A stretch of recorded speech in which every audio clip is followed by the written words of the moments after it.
উদয়নারায়ণপুরের কেন্দ্রীয় বাহিনীর বিরুদ্ধে যে অভিযোগ উঠেছে তা খারিজ করলো নির্বাচন কমিশন।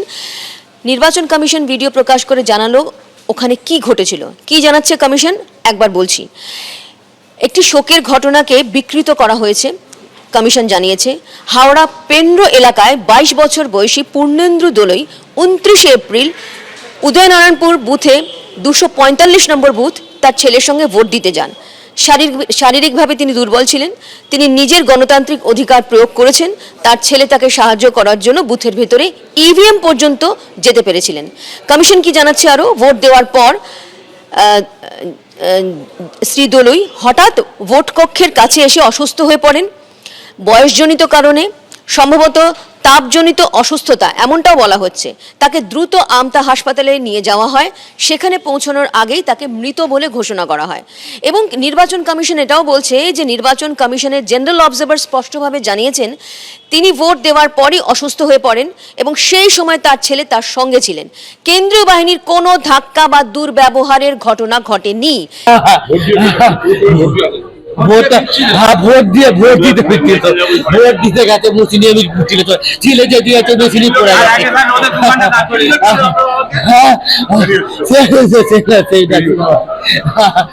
সেনাবাহিনী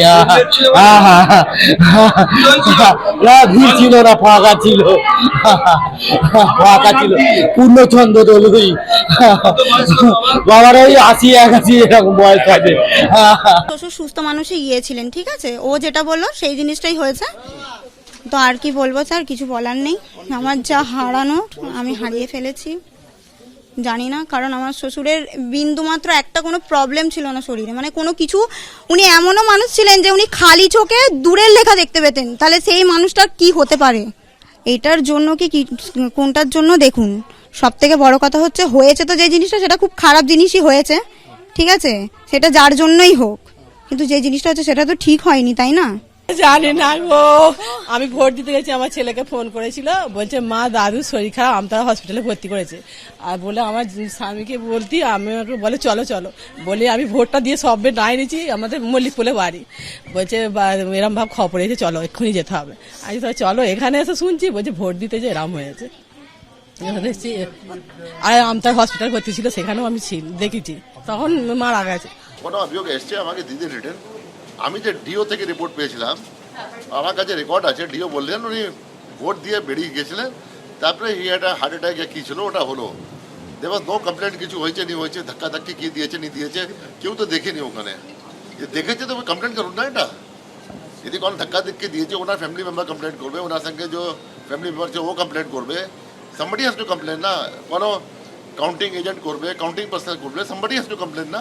অত্যন্ত মর্মান্তিক আজকে যে চরম বর্বরতা দেখলাম আমরা বাংলার মাটিতে, নির্বাচনকে কেন্দ্র করে কেন্দ্রীয় এই বাহিনী যাদেরকে ভারতীয় জনতা পার্টি এবং ইসিআই নামিয়ে দিল মাঠে ময়দানে, সেখানে আজকে এই মৃত্যু, এটা কিন্তু হওয়ার কথা ছিল না।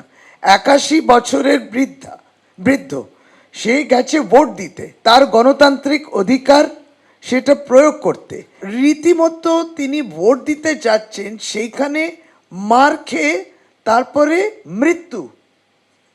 এটা তো ভাবাই যায় না যে আজকে বাংলার মাটিতে তারা কি করেছে। তারা ভোটিং লাইনে দাঁড়িয়েছিল, ভোট দিয়ে বেরোচ্ছিলেন, কুকুর বেড়ালের মতো তারা ব্যবহার করেছেন, আচরণ করেছেন। আমরা নিজেরা আজকে মাঠে ময়দানে ছিলাম, আমরা দেখেছি।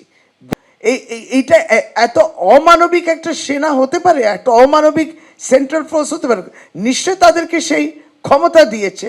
এবিপি আনন্দ, এগিয়ে থাকে, এগিয়ে রাখে।